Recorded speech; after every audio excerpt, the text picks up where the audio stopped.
Hello everybody, it's the Historical Gamer once again, and today we're going to be taking a first look at the upcoming game, Sid Meier's Civilization VII, made by Firaxis Games and published by 2K. Today's video is a sponsored video, sponsored by Sid Meier's Civilization VII, so thanks to the folks at 2K for that. We're going to be doing the start of a new series here today. We're going to be doing kind of a getting started video for Civ 7. There are a lot of unique elements to Civ this time around that are different than before. For example, the changing of civilizations between ages, sort of the decoupled ages that exist within the game, but we'll talk more about that in a little bit. For now, let's go ahead and jump in here. We'll go ahead and start a new game, and the first thing that we have to do here is choose a leader. So there's a wide range of leaders here available to us. I'm actually going to go, you could be Isabella, you could be an expansionist economic, you could be a cultural diplomatic, militarist diplomatic. There's a whole bunch of options here for us, but we're going to go with Napoleon Bonaparte.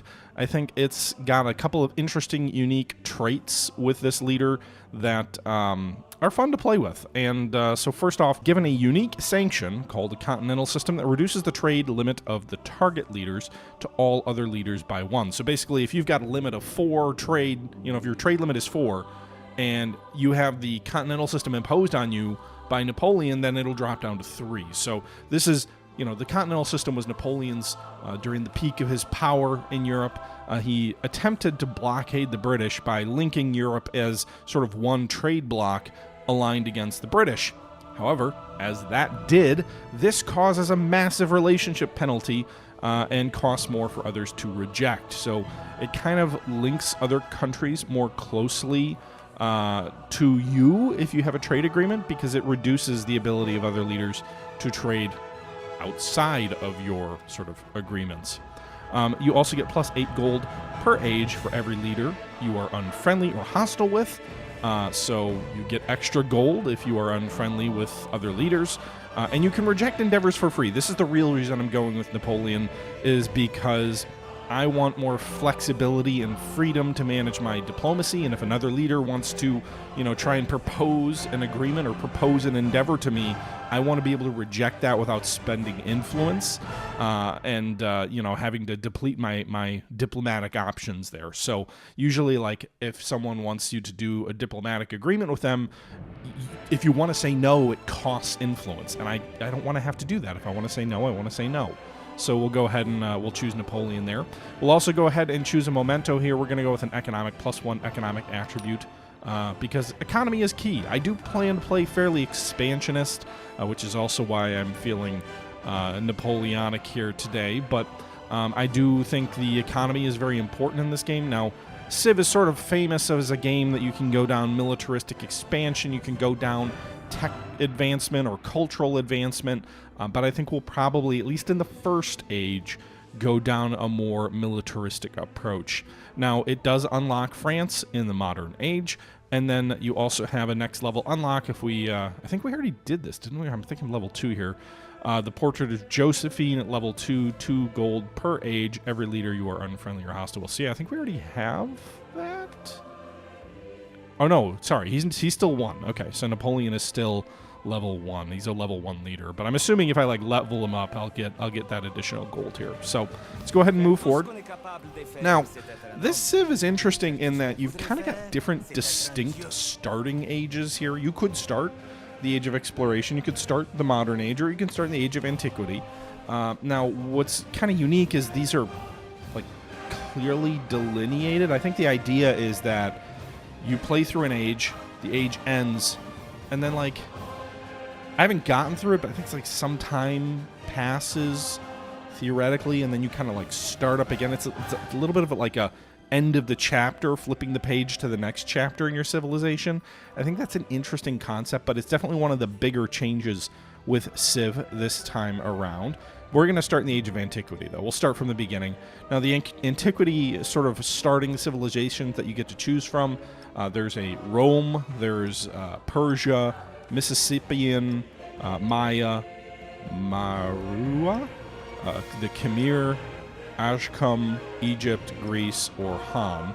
We're going to go with Rome. It's the geographical choice for France, the Napoleon being in, Rome, all in Europe. The strategic choice apparently is Persia. I'm guessing mapping up with our particular ruler, but we're going to go with the geographic choice here. Rome, you get +1 culture on districts in the capital and city centers in towns. You get plus 30% production toward constructing the Colosseum. And then you also have some unique units here. Legions are your tier 2 combat unit, which are presumably more effective here, +2 combat strength for every traditional in the government. And then you get legates, which are your kind of your officer, your army commanders here. Armies are also the way they manage armies are a new feature we'll get into. Forum, Basilica, and Temple of Jupiter are unique buildings here. And then age unlocks under Norman in the Exploration Age, unlocks Spain in the Exploration Age, America in the Modern Age, France in the Modern Age, and Prussia in the Modern Age. Now, Napoleon already unlocks France in the Modern Age, so I don't know if it's like, do you have to, because, are we losing a potential country in the Modern Age because we're sort of doubling up? I don't know, but whatever, I still want to do them. We're going to go with the middle difficulty here, Viceroy. There are 6 different difficulty settings. We'll go with the standard game speed, Continent plus for the map type. I don't need... I like big blocks of land are kind of my favorite. But you've got archipelagos, fractals, shuffle, terra incognita, and then we're going to go with continents plus. Additionally, map size will go with the larger size, which is standard. There's standard, small, and tiny. I want a little bit of room to breathe, so go with large. And go ahead and jump in here. Now, you can change civilizations between ages. So that's an interesting feature in this. Emblazoned with triumphal laurels, Rome seeks its champions. Napoleon Bonaparte remains one of the most infamous leaders. Born in Corsica, he joined the French army as an artilleryman during the Revolution. His rapid rise culminated in a coup that made him France's first consul in 1799. 4 years later, he crowned himself Emperor of the French and launched a series of bloody wars that covered Europe from Spain to Russia, showcasing his canny military tactics and novel use of artillery. The Roman Empire. When most people think of the classical world, they imagine Rome. From humble beginnings, it grew to span 3 continents, assimilating the wealth and cultures of those it conquered. During the Republic, ad hoc statecraft and meritocracy spawned fierce competition, spurring the professionalization of military and bureaucracy of the empire. But cracks turned to chasms, and a foundering economy and repeated invasions brought Rome to collapse. So you can see here the Basilica, Temple of Jupiter, legates, and legions. Sort of these first call-outs here for culture buildings and whatnot. And unit types. So you can see this gives you a little bit of an overview here before you embark on your journey to create an empire that stands the test of time. Take a look at some of the fundamental concepts of the latest installation of the series. So they kind of go over the overview of like what's different for Civ 7 here. So once you begin the game, you'll see tutorials. So it's going to walk us through with advisors. It's highly recommended that you play with those on. You can turn it off. And then history is built in layers, so game of Civ 7 consists of multiple ages. Every turn brings you one step closer to the next age. Some important events are a leap forward. Each age presents its own unique gameplay, new challenges, and opportunity to change your strategy. Your leader remains the same, but at the end of every age, you will choose a new civilization with a different set of abilities and units at your disposal. The legacy you create with each civilization will carry into subsequent ages. So you're kind of building your legacy across time, and that's the thing that, like, there's an intro video that it's really trying to convey that the history of a civilization is not defined as one tapestry, as one story. It is different stories that build upon each other to create that sort of that concept of the past to the present. Legacy paths and victories. Legacy paths are the primary means by which you create continuity from one age to the next. Each age presents 4 such paths: economic, cultural, scientific, and military. So we kind of talked about that a little earlier.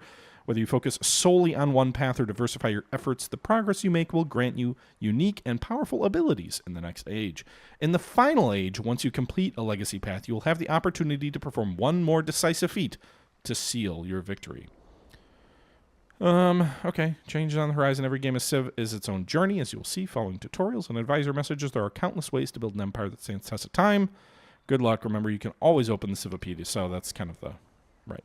So we are at the beginning of a new game, and it's basically saying, "Hey, greetings! You're in a new territory. Where do you wanna build your kingdom?" Now, it's kind of telling me to just build my first city here. It always it always encourages you when you've got the tutorial on to just build your civilization the first place you step foot on land. I don't know if that's what we want to do. We could move around. Although with our backs to the water, it's not a bad place. There's a nice school of fish down here. There's some mountains up here, which presumably there'd be maybe some mines we could get going here. I'm more inclined to move over here, though, and maybe just see what's up north here. So we don't have to build right away. So the game is kind of encouraging you to, but you don't have to. So you can see we moved, and now we can go ahead and hit next turn. This will be turn 2. It does feel like maybe we're falling behind a little bit by not building right away, but we can do some exploration with our founding group of colonists, if you will. So let's go over here, see if maybe there's any... It's a lot of plains, which would be good for farms, perhaps, but not a lot of resources. I've played this a few times already, and interestingly enough, this is like the fewest resources I've seen in a new map here. What's this? Flat grasslands with cotton. Okay, so we've got a cotton resource. We've got some wooded terrain, potentially some mountainous grassland. Maybe we can do some mining over there. I don't want to burn too many turns looking around here. But let's go ahead and move just a little bit. Speaks only to the austere mountain heads. Oh, we found a wonder? A natural wonder, the redwood forest. Okay. That's neat. Just right off the bat, we found a redwood forest tier wonder. All right. Let's actually... We're going to move back here because there is... Wait. Thought I saw... Yeah, okay. We're going to move here. So we're going to found here because there's actually a wine territory. You can do wine here, you can do cotton here, and then I think you can still do some coastal fishing along here. So I actually like this as the center for our new empire or what have you. Let's go ahead and found here. Rome. All right, so we found our first city. We have these 2 resources inside the bounds. And the redwood forest just beyond, but we can expand. Also, we could probably expand to get this sheep grassland area, too. But let's go ahead and grow our city. It's going to sort of walk us through expanding your city.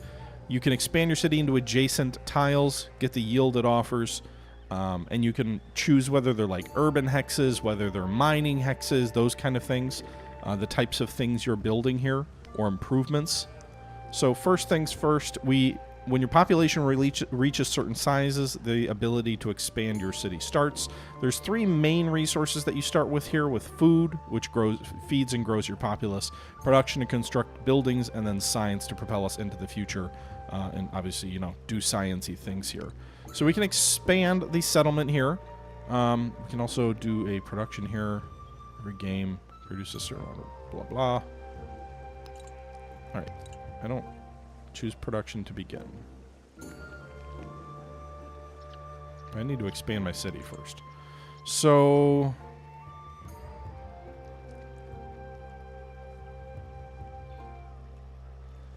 I can get a plantation, which will give me wine or cotton. Or I can start a lumber, get a woodcutter. Or I could expand to the east and get a farm. I would assume food would get me there more quickly, but I guess we'll go for wine and start a plantation because wine makes people happy. And you get additional culture when you have celebrations due to happiness. So you can see here on the map, the city expanded to this wine hex. Go ahead and go here. We can go ahead and choose. All right, so actually we got a story event here. 2 Windsor zealous rivals are looking to settle a bet on which grape has produced the year's most coveted wines. The aromatic Gurk, full-bodied Verdesi. So we can either get more gold or more happiness, depending on our choice here. I'll go with happiness. I don't know that I need the gold immediately. And then now it's kind of, because I walked around for a while, the game also wants to walk you through production. So that's kind of the playing with the tutorial on. That's why it's kind of popping up here. But recent expansion has allowed you to improve a wine resource. Resources grant bonuses or abilities to the city that holds the resources or to your entire civilization. Wine has this effect: +2 happiness in the capital, +10% culture.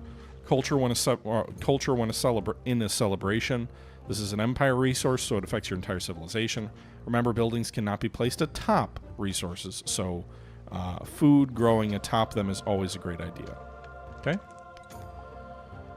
So it wants me to produce something. I don't know that I have anything really to produce. I guess we'll just do a scout because I don't have any buildings I can build yet. We could, by the way, you can buy things outright with gold, but we're not quite there yet, where you just instantly get it.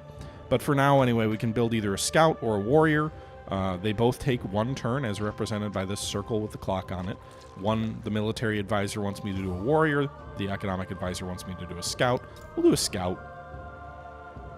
And then we can't do anything else this turn, so we'll go ahead and end to the next turn, and our scout should be ready here. But while the surrounding lands your city are visible, the rest of the world remains unrevealed. So obviously you want to explore the land. So we did a little bit of exploration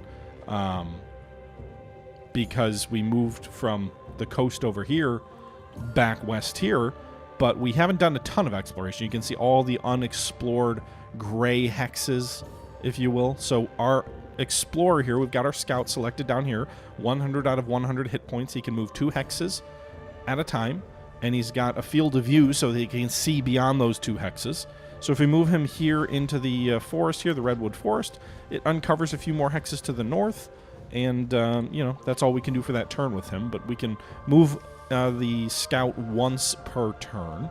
Meanwhile, now the game wants us to walk through technology, so go ahead and choose tech down here. There's 3 initial starting techs. Do we want to go with animal husbandry, which unlocks the saw pit building? It also gives you additional building points. It gives you the slinger, which is a ranged military unit. Production on camps and woodcutters. Food on pastures. Our military advisor and our cultural advisor recommends this. Meanwhile, you could do pottery, which is sort of the science advisor's recommendation, which I guess is maybe like it'll unlock future tech. Right now, it just looks like more production in clay pits and food and plantations, and then unlocks a brickyard. Or we can do sailing, which is good for the economy. It does also allow us to build a fishing quay, so we are on the water. It could allow us to get more food from the water, which is probably nice to do. It also unlocks the galley unit type. If we wanted to, you know, I don't know what kind of ocean is up this way. I'm inclined to do sailing eventually, but I think for now we're going to do the animal husbandry. Gives me ranged weapons, gives me a saw pit, which will help me building up my city and getting more production going, and gives me more military units to choose from. So we'll go with that. All right, so research takes time. We chose the animal husbandry. It's going to take 7 turns. Also, I can build another thing. Now that we got the scout out there, we can build one more thing. I'm going to go ahead and build a warrior. It's going to take 6 turns. I could do a granary, which is important. It'll give us more food. It also is a building that kind of allows you to stack bonuses. But I'm going to do a warrior for now because I want to have some defense. Right now I have no soldiers in my city. I want to make sure that if someone comes calling, we've got some defensive abilities here. So you can see our scout over here. We could queue him up to move. You know, we could choose, hey, go over here. It'll take you two more turns. But he's already moved this turn, so... Apparently we discovered an independent village. They appear to be neutral. The village could be a strong ally with the right amount of persuasion, but it could also be a threat to our civilization. Independent villages can have attitudes toward other friendly, neutral, or hostile. Once you've found a village, you can use influence to begin diplomatic actions, such as befriend independent to improve your relations with it. So where is the independent village? Did they just, like, walk up to us? Because I didn't see it. Maybe I should have found it down here. There's some jade down there, too. Ah, here they are. The independent village here. Arna, scout, friendly. Okay, well, you know, cool. Looks like we're kind of on a peninsula, almost. Or a bay. Interesting. So we'll kind of jump ahead a few turns until we do some stuff. But you can see they have a independent village scout moving around here. Ooh, there's pearls. Okay, that's a good resource, valuable resource to have. A lot of jade around here. Flat tundra.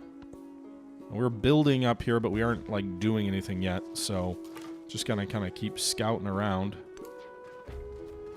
We appear to be... Are we on an island? We're at the very least on a peninsula. There's got to be someone else. I'm guessing that scout didn't take a boat. That independent scout didn't take a boat to get over where we are. Here's the independent village. Arna village, friendly. They have fortifications, and they've got a warrior unit there. So I'm glad we are building our warrior. Speaking of which, you can tell how long things have to build based on these little timers here. So 2 more turns on our warrior. Is that 1 more turn on... So narrow defensive, like a good way to cut off any potential attacker, I guess, unless they go by sea. But yes, that countdown was for the city growing. So the city has grown. We can expand. Picking this tile will give you an expedition base. This is the Wonder Hex, right? I don't know what an expedition base is. Let's actually do the cotton, though, here, because it'll produce more food and production. Also, I believe, produces some gold. So we'll expand into the cotton fields here. Then we'll get our soldier in 1 more turn. And this is kind of, you know, the early game is a fair bit of moving your explorer around the map.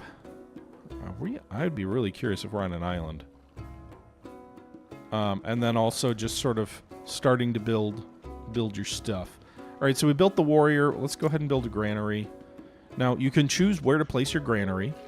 If we were, well, we can't build a granary on the resources here, but we can build it in the city hex. You can build 2 units or 2 buildings within an urban hex, or we could change one of these adjacent territories to an urban tile and build a warehouse over here, too.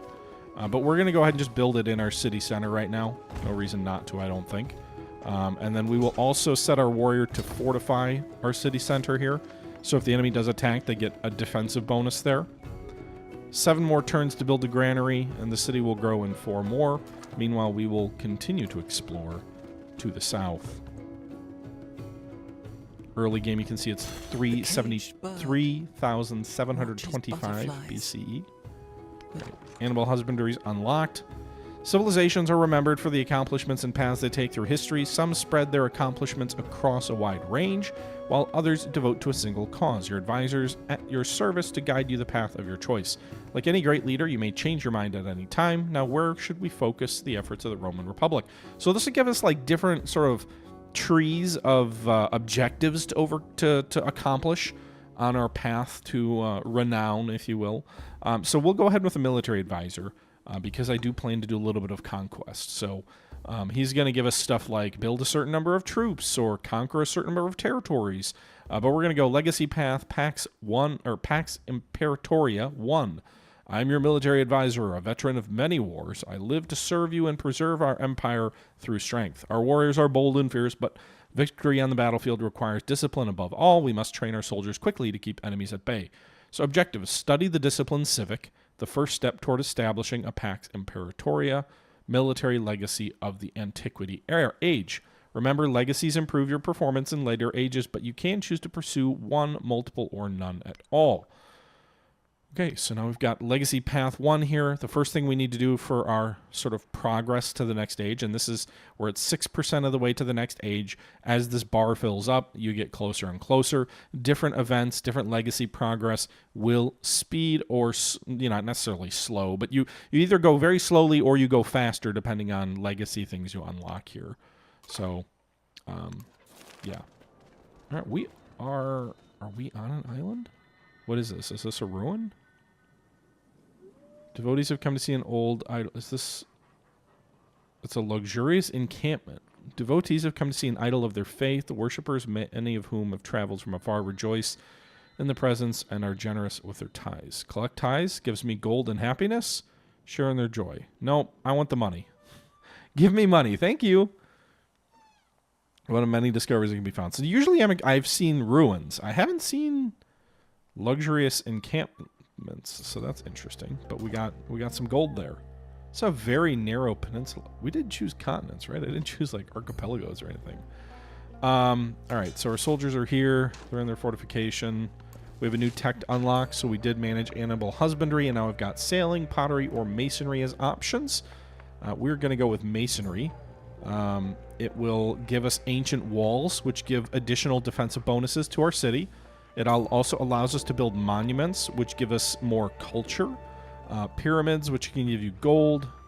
And then pyramids are a wonder, I believe. And then production of mines and quarries increases. So we'll go with masonry. We are 12 turns in already. There's some friendly ships. Are they of the Arna village? They are. Okay.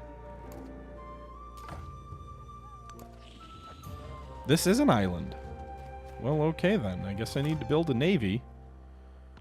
Meanwhile, I need to choose a civic. So each civic unlocks new social point policies as well as unique effects that benefit your civilization.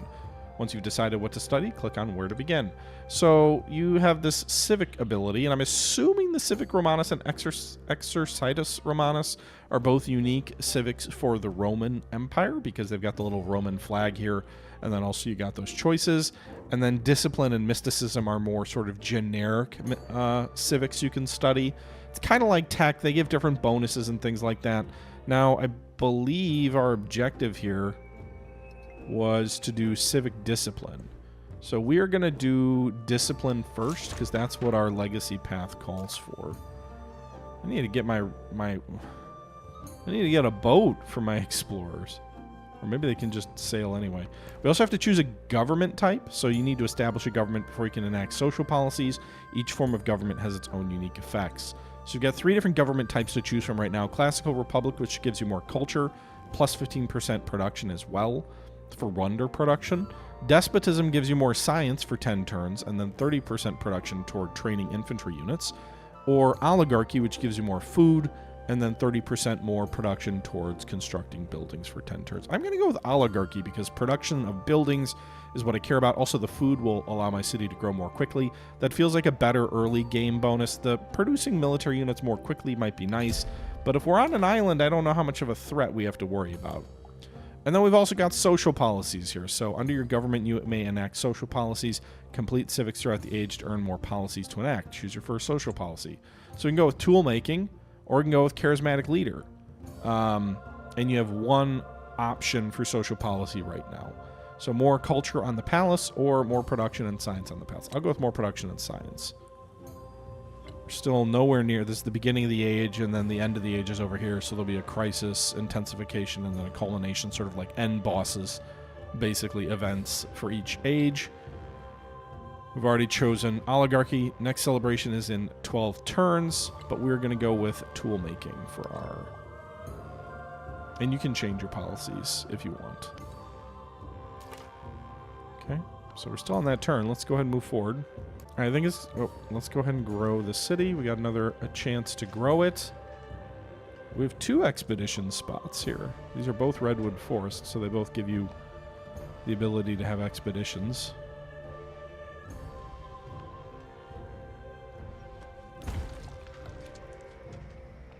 When you direct your people to live in a rural tile, they create structure to work the land called improvements. Some policies, unique abilities, even buildings can further improve yields. Okay. All right, so for the moment, I think we're going to move ahead a little bit because I don't think we have anything that's going to happen here for at least the next 2 turns. Okay, so we're back here, and you can see here we just completed the granary. It's been 2 turns. The granary has been built in Rome. The granary is a special type of building called a warehouse, which grows more efficient when it is correlating improvements, such as farms or mines, are present in the settlement. So basically, if you go to the Civipedia here, you've got certain types of buildings that give you bonuses or stacks of, like, they gave you efficiency gains, depending on the type of buildings or structures in your city. So worth keeping that in mind here. So we did go ahead and we built the granary. We can build a saw pit if we want, or we can build a settler to build another city. We can have up to 3 cities. So you can see up here on the top, we've got 122 gold, 130 influence, 11 science, 11 culture, 7 happiness, or 1 of 3 cities. If you go above your settlement limit, then you get penalized here. I don't know if I want to conquer, like, this island seems pretty chill just with us on it. I'd like more resources, but I think I'd be inclined to do a settler here first and then maybe a saw pit after that. I think we're going to found a new city over here near where we originally had the option to form our city here, and we can have sort of occupy two ends of this island. So we'll do that. It'll be a couple of turns. We'll go ahead and jump ahead here to the next sort of event. Okay, so we're back here, and we have moved forward a few turns. We've got a chance to grow the city once again. And I think we're going to grow it to where the pearls are here. We can add a fishing boat here along this coastal region. It'll give me a benefit of more food, more gold, and then also, I guess, the pearl resource, which I'm assuming is valuable. I've got my scout back at my home province with nothing for it to do because we don't have any more territory to explore at the moment. Now we have our settler just was built, so we're going to go ahead and assign our settler to move over here. Why can't they? No fresh water available on this tile. Is there fresh water anywhere? Oh, I guess this one is. But there's no real good spots on this island. I guess it's warning me there's no fresh water over here, but there's no fresh water anywhere here. Maybe there's some down here in the south. I'm not sure, near Arna, but we'll go ahead and build over here. I'm assuming the lack of fresh water slows your building. We did also get a celebration here, so our government type grants me a choice between either more food for 10 turns or more production toward buildings for the next 10 turns due to our celebration. We're going to go with more production toward buildings so we can hopefully grow more quickly. And then we also have the charismatic leader social policy. We now have 2 social policies unlocked for us with this event. So now we can have both the culture bonus and the production bonus. We have a narrative choice here. The newly elected governor has earned the people's favor. With her impassioned speeches, she seems adept at riling up the people. Whip up enthusiasm for war. That gives me +1 warrior. Inspire the love of the homeland. I don't have anything to scout, so we'll go with another warrior. So I guess, does that give me 2? That's nice. Now I have 2 warriors. So maybe we should go conquer Arna here. They are friendly, but they're the only potential adversary on this island. And I wouldn't mind getting their hides down here and getting salt and having a 3rd city, and we can just own this little mini continent. Let's build...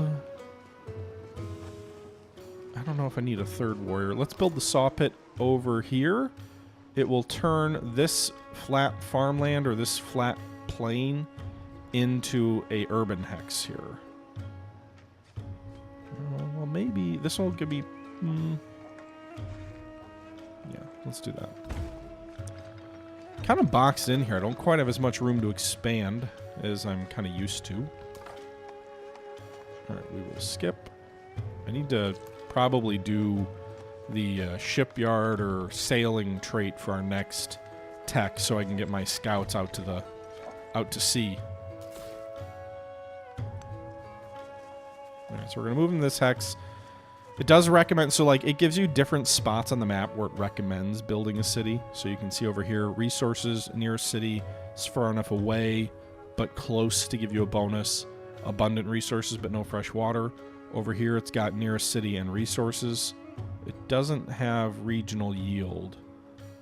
Maybe we'd actually be better off going down here. The only reason I wanted to go here is you've got this fish resource just off the coast.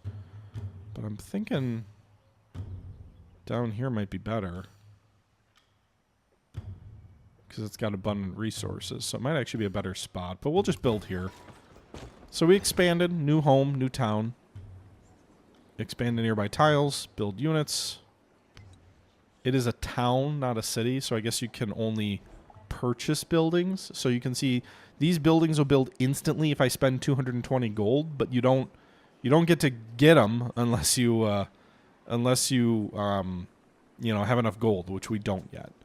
So Neapolis is a town. It will not be able to produce anything. Instead, its production is converted to gold. You'll have to convert it to a city in order to produce these items here. We don't have the ability to produce it quite yet, but we did build it as a town, and we can go ahead and expand it to get a little bit further south toward that salt. So you can see it brings it within the borders of this town, and then maybe one more expansion can get us in the borders of Jade, which gives you additional gold. We've already got most of these resources down here. We could also expand it north to get the sheep resource as well, although Rome might be able to expand that way too. Although I guess it depends on which direction I want to go, because I could expand Rome west to get the horses also. So, you know, I think Neapolis maybe makes more sense to get the sheep, the jade, and this corner of the island, whereas Rome maybe makes more sense to expand south. Yeah,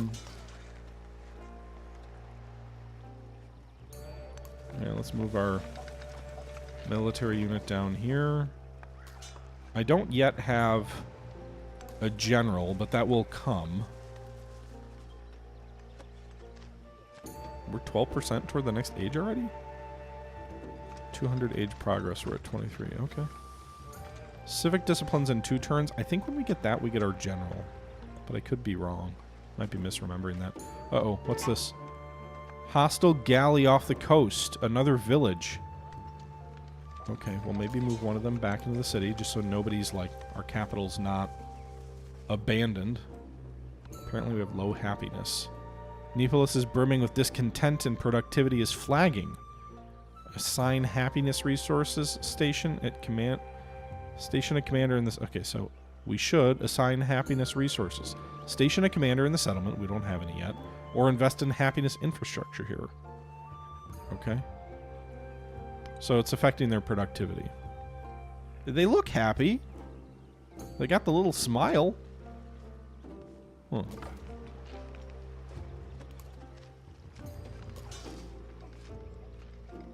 Alright, we're gonna just sort of fortify here on our border. Let's see where these guys goes. If they wanna nothing which is of no use. Alright, so we unlocked the civics discipline.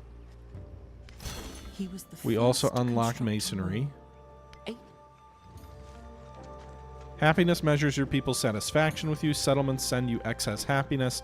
After enough excess happiness has been accrued, you will have a celebration. Settlements with negative happiness will receive yield penalties. So how efficient they are at producing stuff. To earn happiness, settle near fresh water. So we didn't do that. But we don't have any other freshwater spots on this island. Resources grant happiness. Happiness buildings, wonders. Okay. Alright, so we completed the first Legacy Path. Legacy Path 2. I believe you raise a general and build an army here. So yeah. Train 4 military units. We have 2 right now. Assemble a full army of 4. Narrative choice. Napoleon wakes in the night. Dreams still clouding his mind. A tiny man, bright red in color, had perched upon his chest and read to him the fate of the world. A world lit by lightning where men fly and the stars descend to burn the earth. The firelight gutters and the low bronze braziers. Napoleon struggles to remember the last part. As for you, the dream man he had said, you will take this world and meet all the leaders, plus 50 culture. Okay, so this starts a quest. I don't want to meet all the leaders because I can't because I'm on an island right now, so... select this, have 2 commanders. Gives me more science. A dream is but a dream.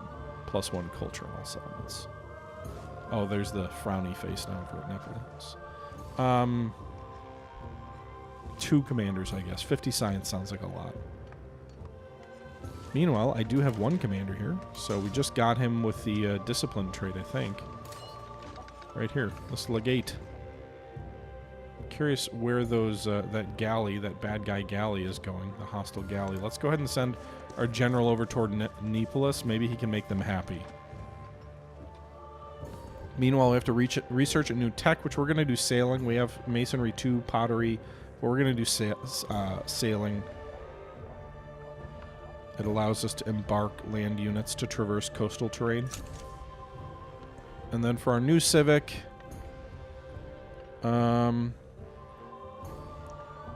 we will do base. We'll do Exercitus Romanus. It gives a base yield of 3 happiness. Because we need to get the folks here over at this other city happy. They're at a -1 happiness right now. We could also build a wonder to make them happy, although I can't build that here. I could build that over here, I think. But we're building other stuff. 2 more turns and then we will build the saw pit. But we could start a wonder down here, which would take 28 turns. It seems like a pretty big investment. Also, we could do a second commander, which was... It's a quest item, right? 2 commanders? So let's do this. Let's build... I want 4 officers, though, or 4 warriors. So we'll build 1 warrior for 3 turns, and then a legate is 14 turns. So we're queuing multiple items up now. I do have enough money to just outright purchase a army unit, too, so... something to consider here. But we can have this warrior join this army, so you can move... like, armies are a new... the way these work, it's kind of a new thing in this version of Civ, where you can stack multiple units under one commander and move them around on the hex together. They do not fight stacked, however. When you get to a battlefield, you deploy them across multiple hexes. But at least for maneuvering, they move together, and then when you get ready to have a nice little fight there, a nice little scrap, that's when you...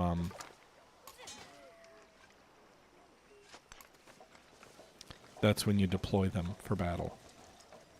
Deploy for battle! Alright. So this warrior can join this army here. And so you can see this legate now has 2 soldiers with him. A max of 4. You can get a larger if he gets promoted and becomes better. He can carry more troops with him. The town of Nipolis has truly begun to establish itself as a home for Roman people. Towns are critical for your economy as their production is converted to gold. You can spend gold to upgrade a town to a city, though there are trade-offs. The upgrade cost decreases the more populous the town becomes, but as a city, it won't bring in as much gold as before. Consider keeping it a town so that you can adopt a focus later. So towns are interesting. They like feed the main cities and they give you lots of gold, which can be used to build things immediately, but it doesn't, you know, there's certain trade-offs. You can't build directly over time. You can only purchase stuff in towns. And so it may limit your ability long-term to build up your nation if you're always stuck getting gold. The flip side of that is gold flowing into your treasury makes everything easier, so. Alright, so these guys are they still unhappy? Yeah, still a little bit. Why are they marching that way? I don't like that march route. Why don't you just go here? Can you not move through this hex? Is this impassable terrain, or is it because there's a bad guy there? They can't share the same hex. That's what it is. All right, meanwhile, Nepolis has grown. What would make them happy? So we get salt over here. I'm assuming salt would be, you know, you want food. It doesn't produce happiness, but it produces more food and more production.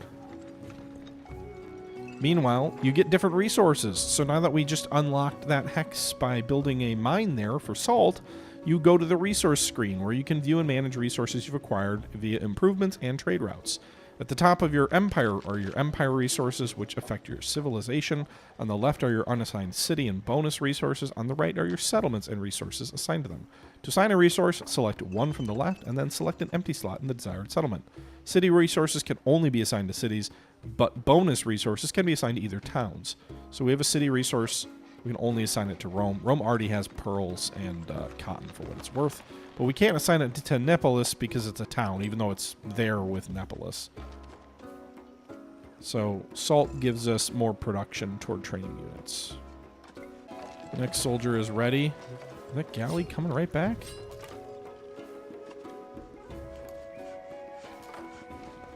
Those are the bad guys, right? What do they want?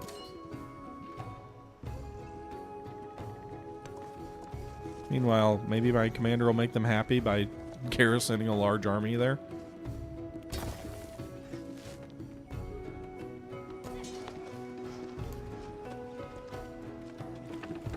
There's 2 galleys. I don't know if they don't attack me. They're both villages, so they're not major powers, but they're both hostile. Meanwhile, I can grow my city again. Let's grow it south. Maybe west.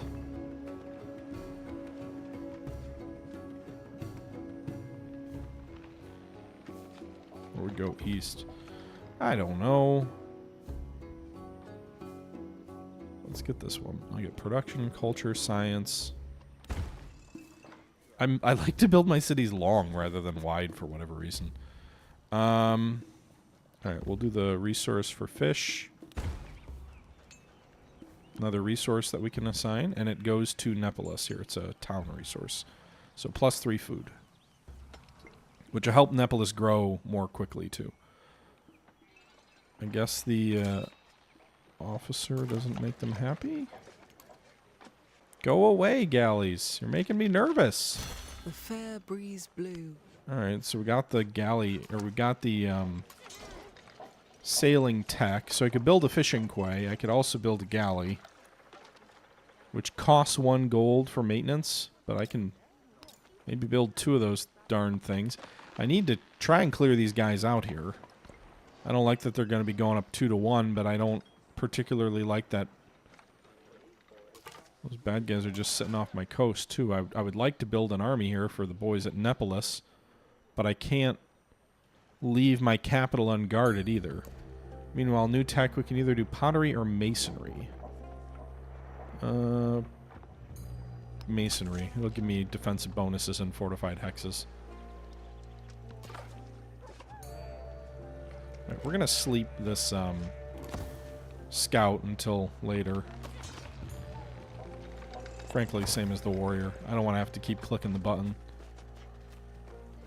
Alright, meanwhile, we can grow Nepolis now as well. We'll move south here to this jade resource here. We get a quarry. Gives me more gold.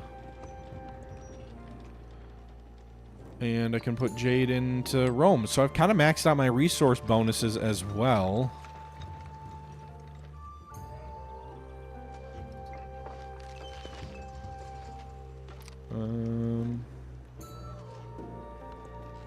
Okay. Hey, they're sailing away. It is easier to find men who will volunteer to die. All right. Than I can now build the Temple of Jupiter. It's unique to the Roman civilization. Cool. All right, so we did the next civic tech. What does tactics do for me? Free army commander when built. I'm already building an army commander. I don't need a third.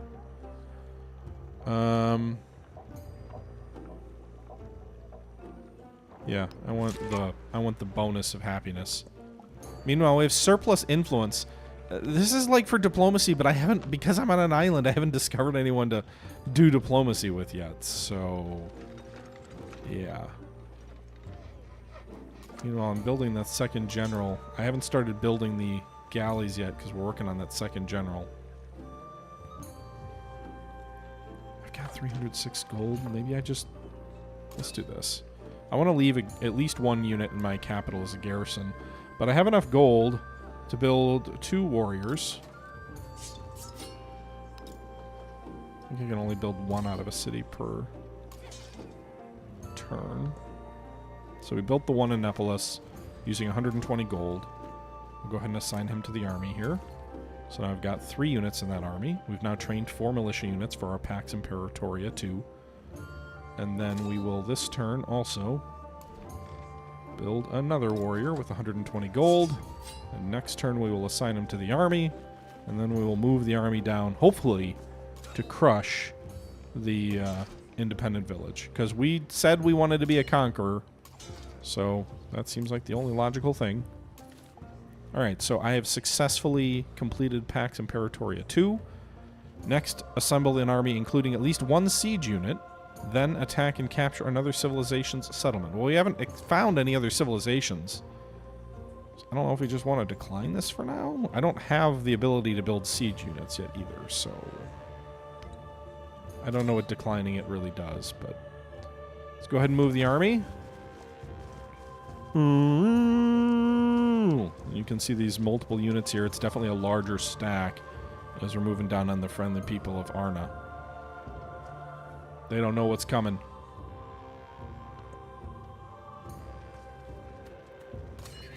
he was the first to... Alright, so we unlock the masonry tech. Strength opens doors to new allies, but Napoleon, they are new ears to listen to his commands. Plus 50 science. Okay. Oh, because I built the second...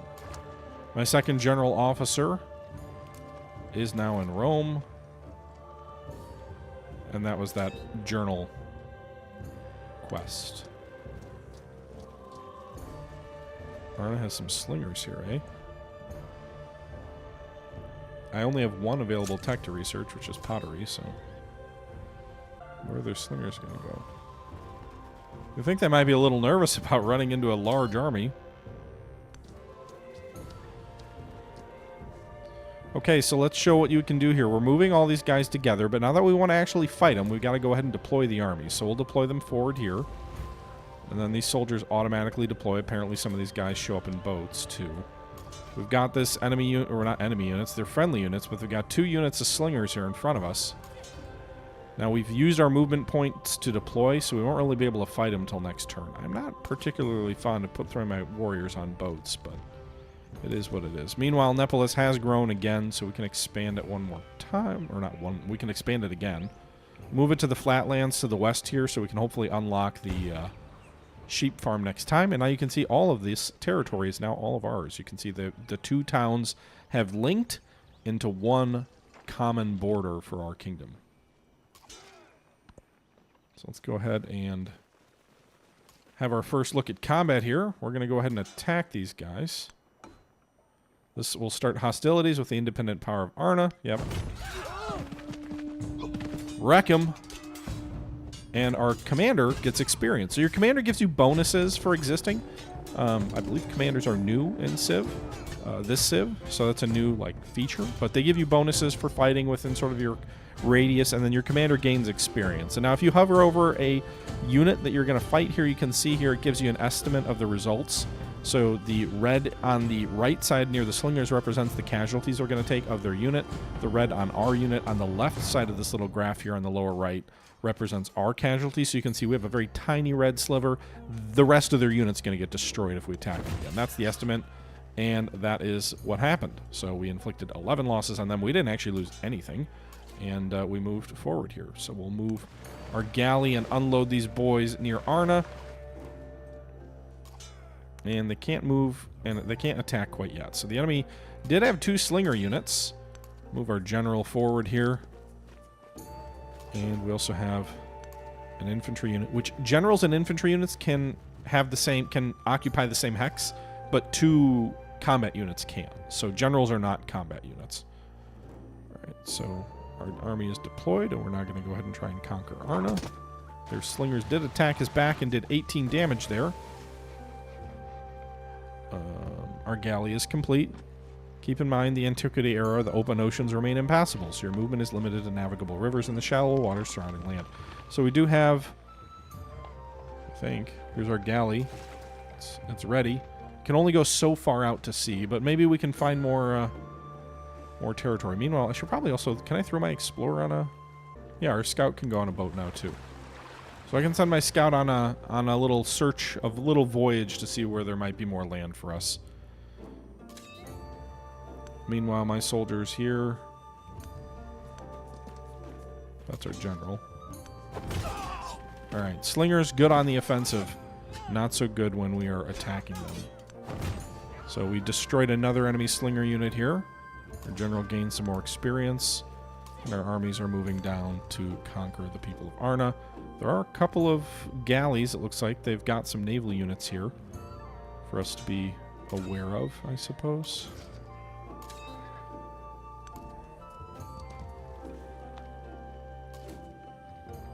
Meanwhile, we can produce a new building here. Let's produce... Can't build the Forum. I don't have the Civic Romanus yet. We do a Temple of Jupiter. And by building this is an urban hex. So you will convert a region to an urban hex. We'll do this one. It's kind of, we'll have sort of the coast, I guess, as our 3 urban sections here. I think I could have built another one of those on top of this existing hex here, but... Alright, meanwhile, commanding units. These boys, this galley, put to sea.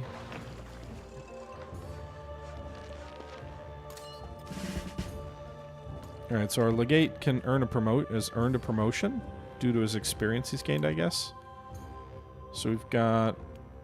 I can give him an assault perk, which units can move after unpacking from this commander. We could do logistics, which gives you more gold for each unit packed in this commander. Or production. Maneuver, which gives me 1 more movement point. Leadership, which gives more yields and settlements when they're stationed there, kind of like a governor. or a defensive bonus. We'll go with the... actually, let's go with the gold for each packed unit, because I don't think we're going to be fighting again for a while, so being able to do that would probably be smart. All right, let's move this warrior down here. Move this guy over here. We're going to do a coordinated attack. But we're going to hold off... Oh, these guys took some casualties from the... Was it from the galleys, maybe? Maybe they were landing troops here? Yeah, let's heal those guys up a little bit. Although I wonder if they'll now just take off. Alright, can these... So we can do a coordinated attack on Arna. This is a trait that your general has, so your general can do defensive perimeters, scorching earth, focus fire, coordinated attack. Coordinated attack is all infantry and cavalry units within the command radius to attack a specific target. So they get a bonus sort of for attacking. So, let's see here. 1 attack, 2 attacks, although that unit might have gotten destroyed. Or maybe not quite yet, but they sure look like they got destroyed. They got badly damaged either way. Anyway, the town here is taking a lot of damage, but they haven't been destroyed yet. Our scout's going to see what's out there. Our galley will go out to sea. There's more. There's some land over this way, at least 1 hex, so maybe it's only a very narrow sea. The enemy going to come out of Arna and attack us? They do. So that galley attacked us and destroyed those troops, so I guess galleys can attack soldiers on land from a hex away. Meanwhile, should we do another coordinated assault? You can see there we overran them at Arna. And so now that we have overrun their only town, we can disperse them, which I believe destroys them. I don't know what happens to the galleys of the village we just dispersed, but we get plus 100 culture for overrunning an enemy village. I don't think... I mean, this isn't a major power, so I don't think they have anything else they can do. Meanwhile, our officer has a point he can promote. Plus 2 unit slots, faster reinforcements for this commander.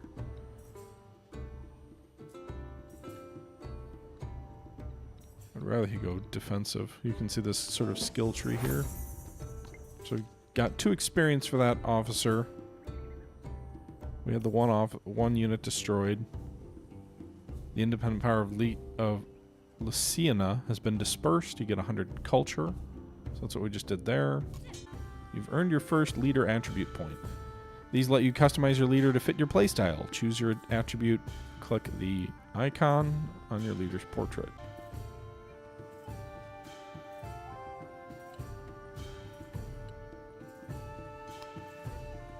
Okay, we'll do combat. Alright, narrative choice. The Roman soldiers have earned many accolades and grow proud in their strides, apparently entitled to the city's choicest bites. Citizens are grumbling. Rein them in, plus 25 culture. Support their expanded powers. Rein them in. We don't want the military getting out of control now, do we? Satisfied at last, the writer sets down their quill. They have spent countless hours writing down the words, only to scratch them out and rewrite them. All will be worth it if just one reader finds joy in the text. I don't need the influence. People have produced a codex containing great wisdom. Open the Great Works screen to put a codex on display. Okay. Great works, including the codex you earned, are managed here in the Great Works screen. You'll need to slot these great works in your cities to benefit from their effects. Okay, this one's in Rome, so I guess maybe 1 codex per city? Or there's only 1 slot for it. Alright, everybody, we've been going for almost an hour here, so we're going to wrap this up. This is our first look, our getting started video at Civilization VII. Thanks again to the folks at Sid Meier's Civilization VII for sponsoring today's video. I hope you guys did enjoy it. Please leave your thoughts down below, and we will have another Civilization video up hopefully tomorrow. where we continue this Let's Play series. We've knocked out one independent kingdom. Now we want to go ahead and see what else is out there, hopefully find more continents, and expand for the glory of Rome. But until then, this is the Historical Gamer saying thank you for watching, and until next time, I'm out.